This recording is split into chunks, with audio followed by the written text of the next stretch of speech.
This channel does not promote any violent, harmful, or illegal activities. All content provided by this channel is meant for an educational purpose only.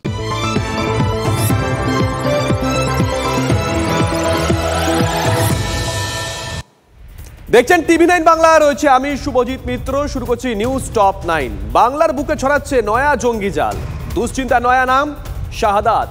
এই জঙ্গি সংগঠন সম্পর্কে যেসব তথ্য গোয়েন্দাদের হাতে এসেছে তাতে চিন্তা বাড়বে বই কমবে না। শনিবার রাতে কাকসা থেকে জঙ্গি হাবিবুল্লাহকে গ্রেপ্তার করে এসটিএফ। তারপর থেকে দফায় দফায় চলছে জেরা, আর সেই জেরা থেকেই একের পর এক চাঞ্চল্যকর তথ্য গোয়েন্দাদের হাতে আসছে। সামনে আসছে আরো মারাত্মক তথ্য।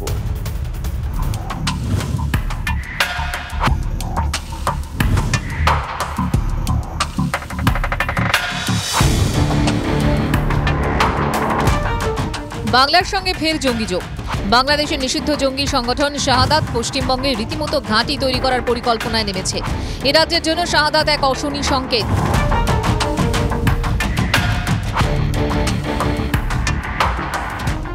বাংলার পড়ুয়া ও শিক্ষকদের জালে জড়ানোই এই মডিউলের টার্গেট। ধৃত হাবিবুল্লাহকে জেরায় সামনে আসছে আরও তথ্য। সালালউদ্দিন নাম নিয়ে হাবিবুল্লাহ বাংলাদেশের সদস্যদের সঙ্গে যোগাযোগ করত।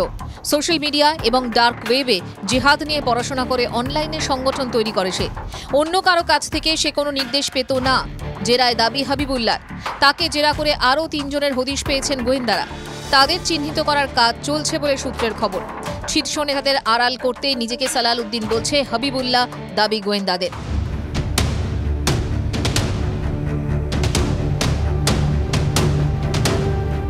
শুধুমাত্র অনলাইনে এভাবে 100 থেকে 120 জনের সংগঠন তৈরি সম্ভব নয় মনে করছেন তদন্তকারীরা। সংগঠন তৈরি করতে অর্থের প্রয়োজন। সেই অর্থ কোথা থেকে পেল এই পড়ুয়া, খতিয়ে দেখছেন গোয়েন্দারা। তদন্তকারীদের দাবি, সাবেক আনসার আল ইসলাম ও জামাতুল মুজাহিদিন বাংলাদেশের আল কায়দাপন্থী লোকজনকে নিয়ে এই সংগঠনের জন্ম। 2017 সালে আনসারুল বাংলা টিম নিষিদ্ধ ঘোষিত হওয়ার পর জন্ম আনসার আল ইসলামের। শাহাদাতের সদস্যদের কাছ থেকে একটি অ্যাপ BIP পাওয়া গেছে। ওই অ্যাপের মাধ্যমে নিজেদের মধ্যে যোগাযোগ রাখা হয়।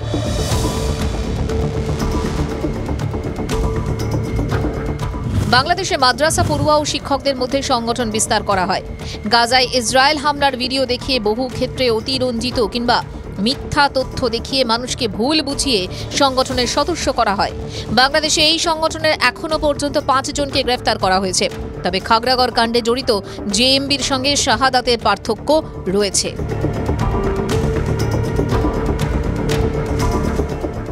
জামাতুল মুজাহিদিন বাংলাদেশের সঙ্গে শাহাদাতের সাংগঠনিক জায়গা থেকে একাধিক ফারাক রয়েছে, আর এই ফারাক বা পার্থক্যটাই কিন্তু আশঙ্কার জায়গা, এমনটাই মনে করছেন গোয়েন্দারা। তার কারণ জেএমবির মাথা ব্যথা ছিল মূলত বাংলাদেশ নিয়ে। তারা এখানে এসেছিল লুকিয়ে থাকতে বাংলাদেশের ধরপাকড়ের জেরে, কিন্তু শাহাদাতের সংগঠন এ রাজ্য, এই দেশ এবং বাংলাদেশ দুই দেশেই কিন্তু বিস্তার করছে। আর সবথেকে বড় কথা, জেএমবি নিয়ন্ত্রিত হতো বাংলাদেশ থেকে, আর শাহাদাত নিয়ন্ত্রিত হয় এই ভারতের জমি থেকে, ভারতের মাটি থেকে, আরও স্পেসিফিক্যালি বলতে গেলে এই রাজ্য থেকে। আর সেই জায়গায় দাঁড়িয়ে শাহাদাত অনেক বেশি আশঙ্কার, এমনটাই কিন্তু মনে করছেন গোয়েন্দারা। ক্যামেরায় তুষার ঘটকের সঙ্গে সিজার, টিভি9 বাংলা।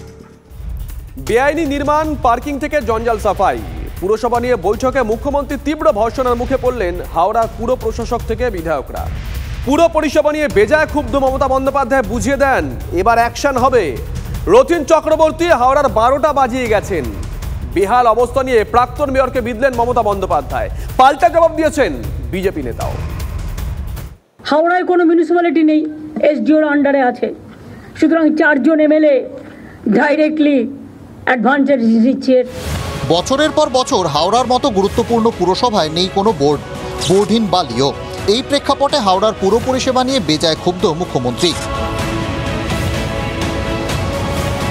তুলোধনা করলেন হাওড়ার পুর প্রশাসক থেকে 4 বিধায়ককে। নবান্নের বৈঠকে মন্ত্রী, বিধায়ক থেকে পুর প্রশাসকদের নাম ধরে ধরে ভর্ৎসনা করলেন মুখ্যমন্ত্রী। হাওড়াতে কেন এখনো কনজারভেন্সির কোনো সিস্টেম নেই? বালি মিউনিসিপ্যালিটি, শ্রীমতী অমৃতা রয় বর্মন, এসডিও হাওড়া, তিনি কি করছেন? Why she is not taking care? আগে আমি এটা সাফা করব, তারপর আমি ইলেকশনে যাব। রাজ্যের প্রশাসনিক কার্যালয় নবান্ন হাওড়া পুর এলাকার মধ্যেই পড়ে। মুখ্যমন্ত্রী অভিযোগ করেন নবান্নের পাশেও টাকা নিয়ে বেআইনি নির্মাণ চলছে। নবান্নের চারপাশে কিছুটা এলাকা 1 কিলোমিটার পর্যন্ত G+4 বিল্ডিং করা নিষিদ্ধ করা হয়েছে, তাও হচ্ছে। প্ল্যান পাস করার জন্য ব্যস্ত, কারণ টাকা পাবে। বেআইনি বিল্ডিং হচ্ছে, এটা অস্বীকার করার জায়গা নেই। বেআইনি বিল্ডিং তো হচ্ছে। আমি তো নিজে ববিকে বলেছিলাম যে একটা কড়া আইন নিয়ে এসো, যাতে বেআইনি G+2 এর স্যাংশন, G+5, 6 কেউ কাউকে মানেই না। বেআইনি কাজকর্ম নিয়ে হাওড়ার প্রাক্তন মেয়র রথিন চক্রবর্তীকে কাঠগড়ায় তোলেন মুখ্যমন্ত্রী। অভিযোগ করেন মেয়র থাকাকালীন রথিনই হাওড়ার 12টা বাজিয়েছেন। রথিন পারমিশন দিয়ে চলে গেছে, চারিদিকে বিল্ডিং তুলে দিয়েছে। বাবু ইচ্ছা মতো বাড়ি করেছে, 3000 ইনলিগাল লোক নিয়েছেন। রথিন যখন চেয়ারম্যান ছিল হাওড়াটাকে 12টা বাজিয়ে দিয়ে গেছে। যতদূর সম্ভব আমরা প্রত্যেকটা জায়গায় নিরপেক্ষভাবে কাজ করেছিলাম। উনি জানেন সেই ছত্রছায়া কারা আছেন, তদন্ত করে প্রত্যেকটা জিনিস বার করার জন্য তো ওনার হাতে তো ক্ষমতা রয়েছে। আসলে যাদেরকে শেল্টার দেওয়া তাদেরকে দিচ্ছেন, সেইভাবে এই জিনিস হচ্ছে। বেআইনি পার্কিং জবরদখল নিয়ে হাওড়া পুলিশকে তদন্তের নির্দেশ দিয়েছেন মুখ্যমন্ত্রী।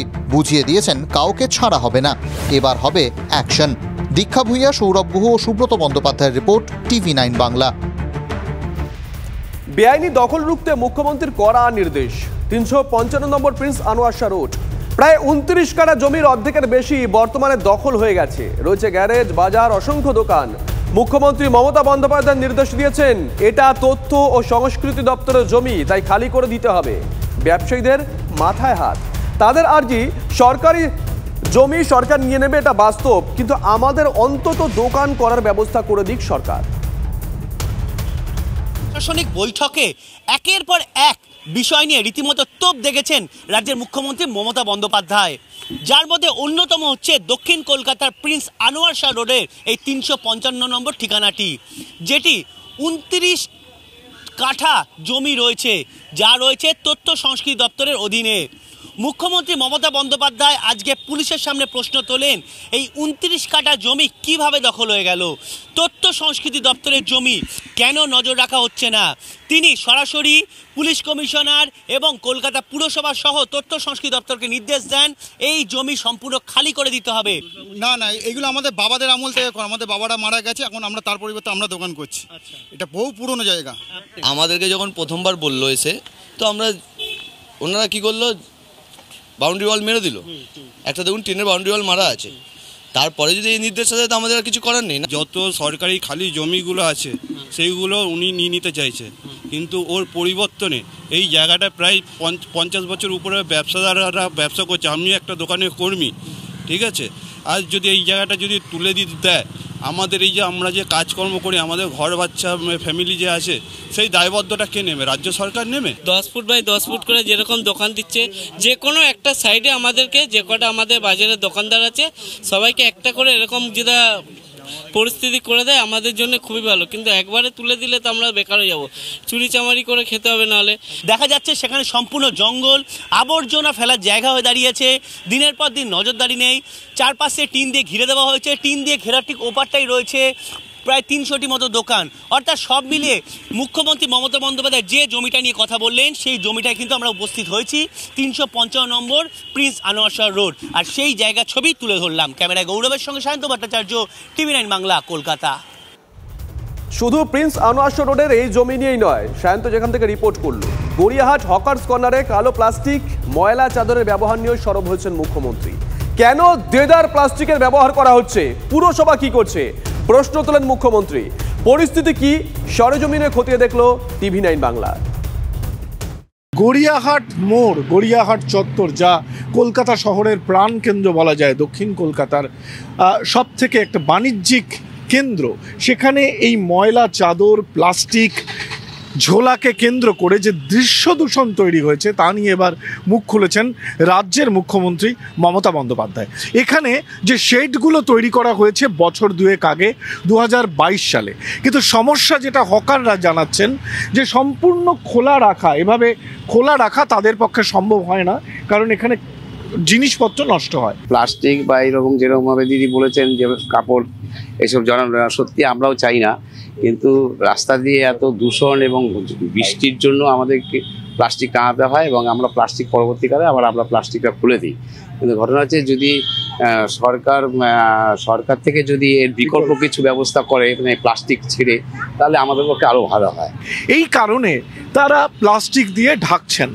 এর বিকল্প প্রস্তাবও তারা ইতিমধ্যে দিয়েছেন কলকাতা পুরসভাকে। পেছন দিকে আমরা প্রপোজাল দিয়েছিলাম যে এখানে অ্যাড দেওয়া হোক এবং বিভিন্ন আমাদের যে যারা মনীষী আছে বা আমাদের যারা কবি আছে তাদের যে কোটেশনগুলো আছে সেগুলো দিয়ে যাতে গড়িয়ারটা একটা আলাদাভাবে লোকে যেন দেখতে আসে, গড়িয়াটা কেনাকাটি করতে আসুক না আসুক, কিন্তু দেখতে আসে যে গড়িয়ারটা কত সুন্দর লাগে।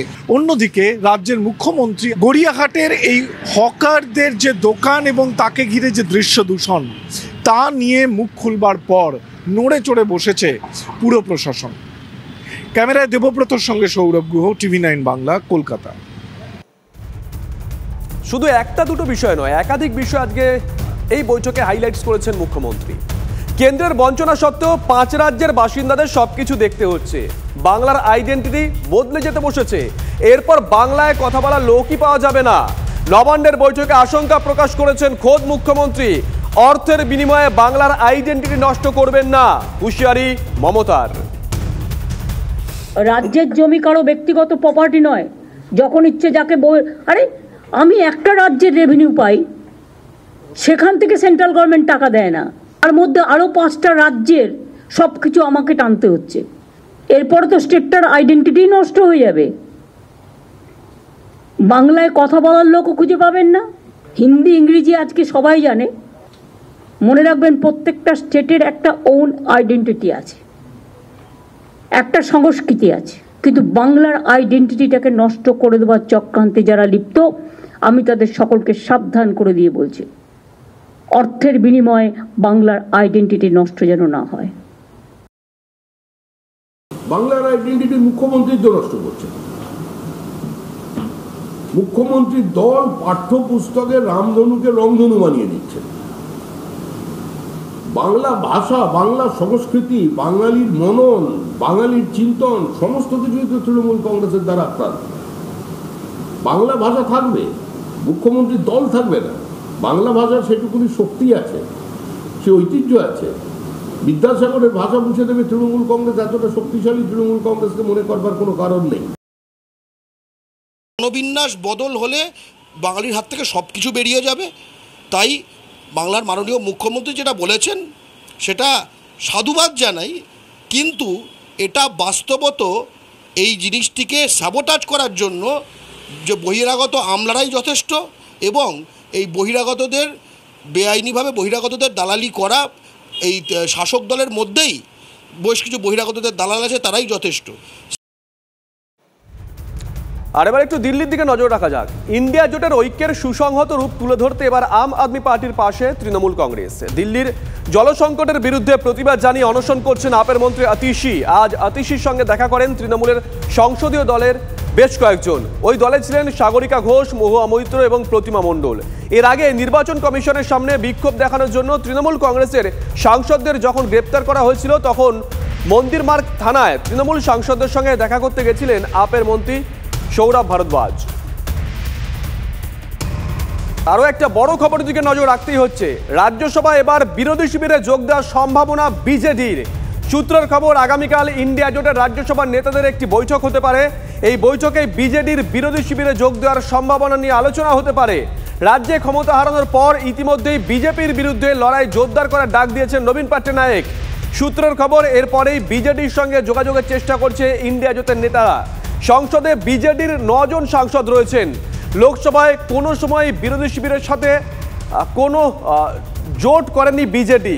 রাজ্যে ক্ষমতা হারানোর পর এবার জাতীয় রাজনীতিতে নবীন পট্টনায়কের দল দীর্ঘদিনের অবস্থান বদলায় কিনা, নজর সেদিকেই। এদিকে আগামীকাল থেকেই খুলছে অ্যাক্রোপলিস মলের অফিস। মলের 6 তলা থেকে 20 তলা অবস্থিত অফিস খুলতে কোনো বাধা নেই। দমকলের অনুমতি পেয়েই বিদ্যুৎ সংযোগ ফিরেছে শপিং মলে।